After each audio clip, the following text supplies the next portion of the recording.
आपके prime minister की एक वीडियो जो है बहुत वायरल हो रही है पाकिस्तान के मीडिया और सोशल मीडिया पर।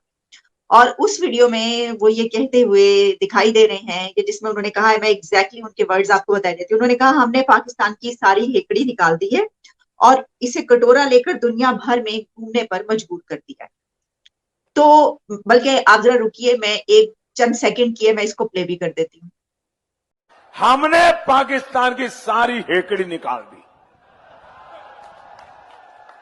उसे कटोरा लेकर दुनिया भर में घूमने के लिए मैंने मजबूर कर दिया है दोस्तों। आपने देखी, ये वीडियो बहुत वायरल हो रही है, व्हाट्सएप ग्रुप्स में घूमती घूमती हम तक भी पहुंच चुकी है। और बल्कि मैं देख रही हूँ कि इसको खास तौर पर जो पीटीआई के सपोर्टर्स हैं वो भी इसको कर रहे हैं, वो हुकूमत को जरा थोड़ा टीज करने के लिए कि देखिए आप, क्योंकि आपको पता है हम वो लेने के लिए वहां पर डोनर्स की ये कॉन्फ्रेंस हुई। अच्छा, इसी के साथ एक और टॉपिक है, और वो टॉपिक ये है कि हमारे जो रमीज राजा साहब थे, जो कि पहले करता धरता थे, प्रेसिडेंट थे पीसीबी के, अब वो उतर चुके हैं। तो ये बात वैसे वो पहले कर चुके हैं, उन्होंने पहले इसको एक पॉजिटिव वे में किया था, लेकिन अब उन्होंने ये कहा है कि जो बीजेपी है, BJP influenced BCCI trying to restrict Pakistan, और इसमें उन्होंने साथ में कुछ और बातें भी की, वो भी आपके सामने रखेंगे। लेकिन पहले जो हम जिस टॉपिक पर बात करेंगे वो इस वीडियो पर। तो सुमी जी, मेरा सवाल आपसे ये है कि हम तो ये समझ रहे थे कि हम खुद ही इतने नाअहल हैं, इतने निकम्मे नल्ले सबके सब जो है वो 75 ईयर्स में जो है कुछ कर ही नहीं सके। हमें पता ही चला ये तो साजिश जो है वो आपकी तरफ से हो रही है। सर, इतना बुरा किया क्यों किया फिर हमारे साथ आपने ऐसा? देखिए, आलिया जी, शो में बुलाने के लिए धन्यवाद। देखिए, इंसान जो भी करता है अपने कर्मों से करता जो पाता है, जो जैसे उसके कर्म होते हैं। अगर आप पेड़ बबूल का लगाओगे, गुलाब तो उगेंगे नहीं। तो जाहिर सी बात है। देखिए, जो आपने भारत के खिलाफ टेररिज्म किया, जो आपने बोला will bleed India by 1000 cuts, जो हमेशा पॉलिसी रही है डिवाइड एंड रूल, बम बम धमाके करवाना, लोग को मरवाना है, जहादी भेजना है, ये पाकिस्तान की स्ट्रेटजी रही है, जिनको आप नॉन स्टेट एक्टर्स कहते थे। अब ये जब चीजें हुई तो आपका नारा था will bleed India by 1000 cuts, हमारा नारा था विल डिप्लोमेटिकली आइसोलेट पाकिस्तान। हमने बोला विल डिप्लोमेटिकली आइसोलेट पाकिस्तान, पर हमने कोई हार्म करने नहीं किया।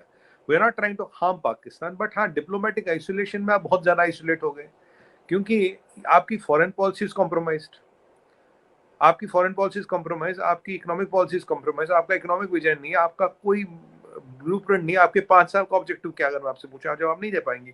10 साल का ऑब्जेक्टिव क्या, नहीं पूछूंगे। अगर मैं बोलूँ 11 इंडस्ट्री ऐसी बताइए जिसकी दुनिया को जरूरत है पाकिस्तान के लिए, आप नहीं बता पाएंगे।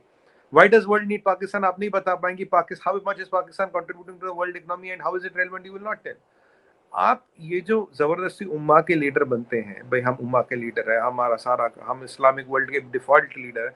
आपसे ज्यादा मुसलमान तो भारत में रहता है, पाकिस्तान से ज्यादा मुसलमान भारत से रहता है। इवन एक इजिप्ट के प्रेसिडेंट थे फारूक साहब, उन्होंने एक बार बोला बोला यार, लगता है कि 14 अगस्त को ही इस्लाम का जन्म हुआ, तो उससे पहले तो इस्लाम था ही नहीं। ये तो मुसलमान मुल्क है ना, ये आपको ऐसे कहते हैं।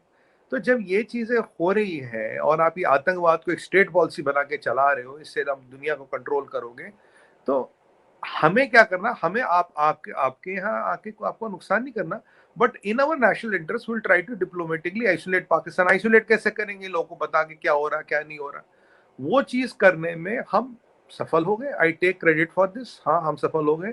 बट जो आप मेन चीज जिसके कारण आप literally you become useless is because of your own कर्म। मैं आपके 50 चीज ऐसे गिना सकता हूँ पाकिस्तान हैज लिटरली फेल्ड। आपकी फॉरेन पॉलिसी क्या है जी, कुछ भी नहीं। आपकी फॉरेन पॉलिसी, जो हिंदुस्तान का दुश्मन है वो मेरा दोस्त है।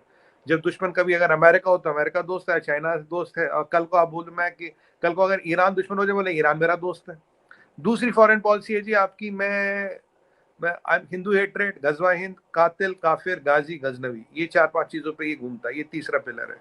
चौथा pillar religious based foreign policy, सारे मुसलमान एक उम्मा है, हम उम्मा के वो है। भाई आपसे ज्यादा मुसलमान हिंदुस्तान में रह गए तो नहीं नहीं नहीं, वो गिनती में नहीं आते। वो तो खैर वो तो काफिर है, आधे काफिर है, हमने उनको आधा काफिर मान लिया। आपका इकोनॉमिक ऑब्जेक्टिव नहीं पता, आपको आपका स्ट्रेटजिक ऑब्जेक्टिव नहीं पता, आपकी कौन सी 5 इंडस्ट्री है जो दुनिया में जरूरी है। आप एक टाइम में you are net exporter of basmati. मैं साइप्रस में रहता था, सिंगापुर में रहता था, बासमती मिलती थी पाकिस्तानी। ये मैं आपको 2015 की बात कर रहा हूँ, बहुत पुरानी नहीं कर रहा हूँ। आज अब नेट इंपोर्टर बन गया। आज की हालत ये कि 3100 रुपए किलो में 20 किलो आटा मिलता है और साथ में क्लाशनिकॉफ चाहिए लेने के लिए। क्योंकि मैंने देखा सब क्लाशनिकॉफ वाले घूम रहे थे, जिसके पास शायद ज्यादा तो ज्यादा आटा ले पाएगा। एक आदमी तो बेचारा कल हिंदू मर भी गया आटा लेते लेते। इस हालत का जिम्मेदार कौन है? आपके ये जो मलिक है आपका लैंड माफिया, हजार कहीं कहीं 25,000 एक एकड़ पे कब्जा कर लेता है, फिर जो है कब्जा कर लेता है, फिर इसको supreme court of Pakistan legitimate कर देती है, कहते कोई नहीं, 20 बिलियन डॉलर की जमीन है, तू 5 बिलियन दे दे, तू ले ले। ऐसे 5,000 माफिया मैंने सुनने में आया। जब ये चीजें चल रही आलिया जी, तो आप इसमें हिंदुस्तान को ब्लेम नहीं कर सकते। Hindustan did what it had to do in its national interest. अगर आपका घर मजबूत होगा, आपकी पॉलिसी मजबूत होगी, तो आप आइसोलेट थोड़ी ना होते। इस हालत की जिम्मेदार कोई हिंदुस्तान थोड़ी ना। आप बताइए, आपके यहाँ क्या आके हमने जमीनें कब्जा कर ली, क्या आपकी इकोनॉमिक पॉलिसी नहीं, हमारी गलती? आपकी फॉरेन पॉलिसी हम बनाए, आपकी एजुकेशन पॉलिसी हम बनाए, क्या पढ़ाते हैं बच्चों को? आप सेकुलर कंट्री नहीं, उसके हम जिम्मेदार है। आपके आज अफगानिस्तान से लड़ाई है, हम जिम्मेदार है। पाकिस्तान में मुसलमान को मरा, उसमें हम जिम्मेदार है। अभी आपकी ईरान से रस्साकशी, उसमें भी हम जिम्मेदार हैं। आप बताइए, तहरीक तालिबान के साथ आप चाय पीते और 15 दिन बाद आप मरने मारने की बातें, और उसमें हम जिम्मेदार हैं। अब आसिम मुनीर साहब को आपने सऊदी भेजा पैसे लेने के लिए, बिकॉज आप डिफॉल्ट कर चुके हैं, उसके भी हम जिम्मेदार है क्या? अब बाजवा साहब की वाइफ के अकाउंट में 600 बिलियन डॉलर आते हैं, उसके भी हम जिम्मेदार है क्या? सुमित जी रुकिएगा, देखिए हम तो कह नहीं रहे, देखिए यही तो मेरा सवाल था। हमने तो कहा ही नहीं कि आप जिम्मेदार हैं, आपने खुद ही जिम्मेदारी उठा ली। मैंने तो कहा कि हम तो ये सोच रहे थे, देखो भाई हमारे अपने सियासतदानों ने, हमारे अपने मतलब जो पॉलिसीज चलती रहती हैं उसमें हम यहाँ पर पहुंच चुके हैं, जिसमें सभी स्टेक होल्डर्स शामिल है, एस्टैब्लिशमेंट भी। तो हम तो समझते थे कि भाई इतनी नालायकी जो है वो हमारी अपनी है। हमें पता ये चला कि ये तो जिम्मेदारी आपने खुद ले ली, तो हम कहाँ ब्लेम करें? आप खुद तो आपने जिम्मेदारी उठा ली। नहीं, मैं बता रहा हूँ, देखिए, हमने आपको डिप्लोमेटिकली आइसोलेट करने की पूरी कोशिश की है। मैं तो कह रहा हूँ, मैं एडमिट कर रहा हूँ, but we are not trying to harm you economy. हम टेररिस्ट नहीं भेज रहे, हम आपके सबोटाच नहीं कर रहे, आपके पुल नहीं उड़ा रहे, रेलवे वो नहीं कर रहे। We are not trying to sabotage, but we are trying to isolate you diplomatically for our interest, for our national security. क्योंकि आज सच्चाई तो ये ना, आप अपने मसले मसाइलों में फंसे पड़े। नहीं होते तो आप ज़्यादा टेररिस्ट यहाँ भेज रहे थे, ज़्यादा दिक्कत यहाँ होती। अब देखिए, आसिम मुनीर साहब तो उस दिन वहां हमारे साइड के बॉर्डर पे आए, कश्मीर के साइड के बॉर्डर पे, अफगानिस्तान बॉर्डर पे गए नहीं। मैं तब से पूछ रहा था, आपको तो वहां जाना चाहिए था, यहाँ आप क्या कर रहे हैं? तो ये जो चीजें हैं, ये जो 90% जिसके जिम्मेदार है, वो आपके अपना, जिसे कहते हैं ना, karma, that's your own karma is responsible for that.